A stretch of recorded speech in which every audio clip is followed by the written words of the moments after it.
Hey guys, and welcome to BotCast number 10. I'm excited to have David and my friend Andreas from RecordBird here, and we're here at the Swell office, Swell headquarters in Vienna. But before we start, let me ask David, who just came back from San Francisco. You're a little bit jet lagged, right? I'm still a bit jet lagged, but I'm happy to be back in Vienna again and happy to be at the Swell office for the first time. Awesome, great. Glad you came. And so what happened in Bots this week? Yeah, very interesting. This week Amazon Alexa announced an accelerator for Alexa, and it's powered by the Alexa Fund. And it's a joint venture together with Techstars, and it's happening this summer in Seattle.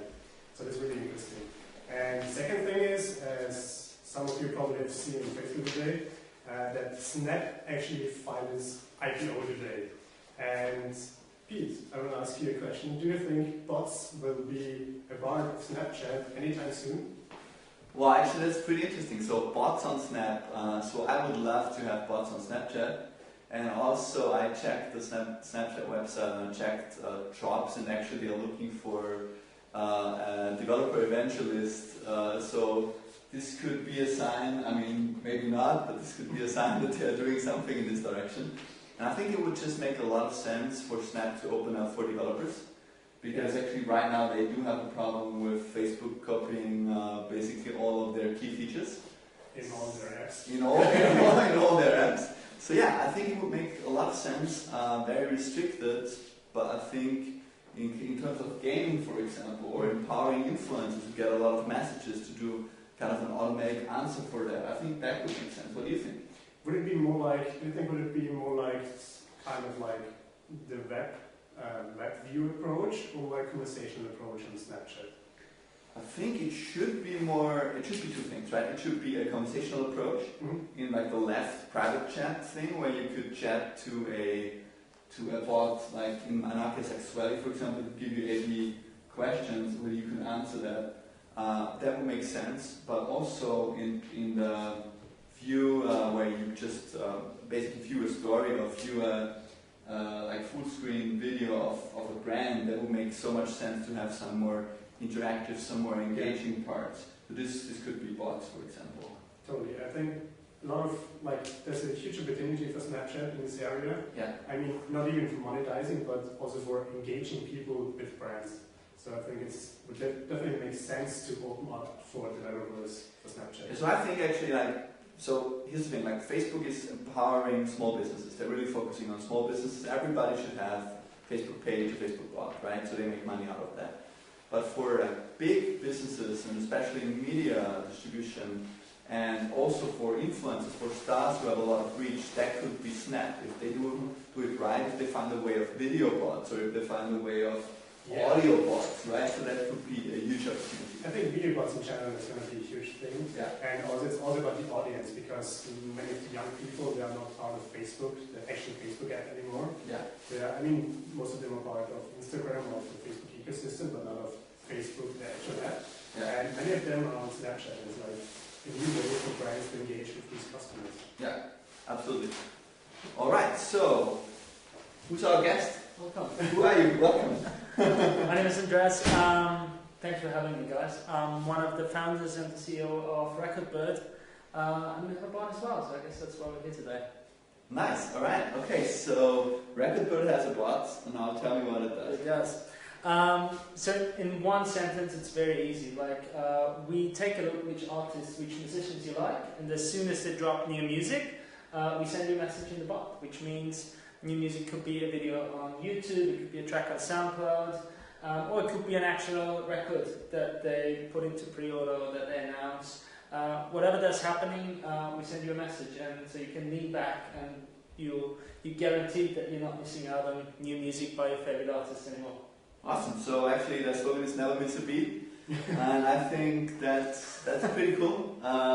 So why would I use it? Why would I use it on a daily basis? What do you have? I mean, reminding me of an artist, new label, new record. Yeah. Once a month is probably not the thing why I would go back every day. No, of course not. I mean, what we see these days is that the organic page reach for artists is declining. And like as an artist, especially if you're maybe unsigned or if you don't have like a Lady Gaga like marketing budget, you can't afford to pay to reach your audience every single time. And this is where a lot of fans are being left out, because now it depends on the budget of the label or the artist and in which territory you live in and all these kind of things. And through bots, this changes everything, because now you can, as an artist, you can reach the fan through a super trustful channel and in a super credible way, like with a super high credibility. And I mean, this brings a lot of importance with the topic, because like you can't abuse it. But that's why we only focus around new music, and why we give the user the opportunity to personalize this. So we take a look at the Facebook likes. We only send them stuff about artists that they already liked on Facebook, and we can turn off notifications as well if that's too much. And yeah, that's how it works. Are you currently working together with the artists, or are you planning to work together with the artists in the future? Yeah. Well, the important thing is we don't need the artists for anything to do in order for the bot to work, which means like they can put their video on YouTube, or they can upload it on Spotify, and they don't have to do anything. The bot will find the information and bring it to their fans. That's really important, because otherwise you have to basically get all the artists on board in order to get all the fans, and then we have chicken eggs rather. So we don't need them for that, but we work very strongly in terms of helping them build their audience on RecordBird. In terms of making the fans aware of that the opportunity exists, because basically every follower they generate on RecordBird, they can push releases through indefinitely and for free. So they have kind of a follower and following system as well? Exactly, yeah. Good. So what is the newest release? What's happening this week? The bot release or music release? Music release. What happens on RecordBird? What happens on RecordBird? I actually saw that Kendrick Lamar talk today the first time about like his new album, which should come later this year. So that's probably big news. And we spoke to Laura Marling this morning, who's bringing out a new album, and well, let's see, maybe she's up for some co-promotion. We'll work on that, but that will be a huge act. I mean, she's big. Would be great. Awesome. Right, any more questions to RecordBird? Yeah, good question. How you're planning to... It's the last question. Last. How you're planning that you connect the artists with the consumers, except in sending out notifications? What are your further plans to connect these people to each other? Yeah. I mean, besides the bot, we also have an app, and we see a lot of engagement there. But I think the important stuff is like the experience of the fan shouldn't be isolated. Yeah. It shouldn't be like me and the artist. Fans are about, like, there used to be a term in the 90s called fan clubs, right? Like it's about the engagement of people, and I think this is the next level. People enjoy talking about music.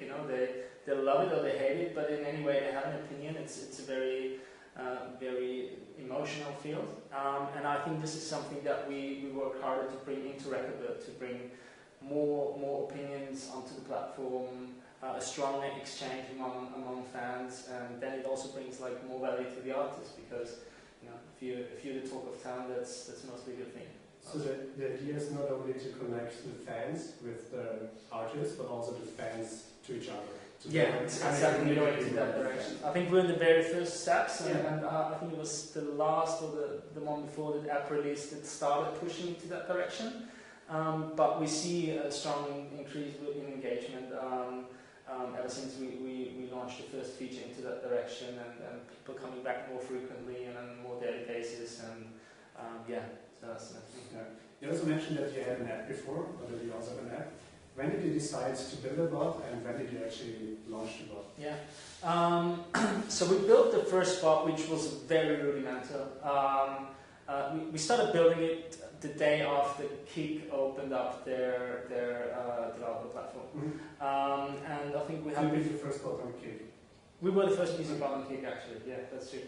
But the first bot was really, we wanted to get something out there very soon, see what the space is like, and it was more like a curated list of these are records that have been announced, these are records that have been released. So it was more like, almost like a blog, but through a very new and interesting medium. And what happened is that we saw that people were really interested. They started engaging with it. So we started manually sending them notifications, and they responded like incredibly well to it. Like the opening rate is like 3 times higher than through email or anything else. So we said, okay, this is really interesting. So we took some time to figure out how the bot users, or some of the users at chatbot these days, how they are different. What do they expect from it? Where the user journey might belong, but also in terms of the user personality. And then we basically went back to the drawing board and said, okay, what can an actual, a proper bot look like for RecordBird? And in the meantime, there were a lot of developments on the Messenger platforms that pushed the space very much forward. So we focused on Messenger for now, and launched the newer version of the bot, or the version 2 basically. I think a month ago or something. And we did that through Product Hunt, and yeah, it was good. It was good. Got like 400 or 500 likes or uploads, and yeah, we're happy with that. Do you think you need? Do you think you need an app in the future? Where's this going for you? Sure. Look, to be honest, I don't know. What we see currently is that engagement in the app is really high. Higher than in the bot, but I think it caters to 2 different users, like the one that is actively looking for information and going out there, and the second one that wants to lean back and say, okay, I just want to be, I want to get it all covered. And I also think it has probably a different role in the user life cycle, so like discovering a new product through bots, I think is super exciting because the barriers are low, so I think you should have both. Awesome, great answer. Alright, so here's a little shout out to Artemis actually. So Artemis is going to launch a great bot product tomorrow on Product Hunt. So that's just kind of an art snapper, so basically you can capture images in museums and it can tell you what it is. Basically you can take a photo of anything and it tells you what's on the picture. Pretty fun and a really cool use case for people who love arts and museums. Yeah. And it actually was developed in Vienna. Oh, really? It was actually part of the Millennium's incubator program. Nice. And watch out tomorrow Product Hunt. Yeah, you definitely need to give that an upload. Alright, so we all okay, I got €5 for that. By the way, he got 10. Okay, so nice. You're a true friend. No. Everything for art. Everything for art. Alright guys, thanks so much for watching, and we'll be back next week with a new episode. Yeah, and if Take you're care. interested, subscribe to our newsletter. Yay, bye bye. Thank you, bye.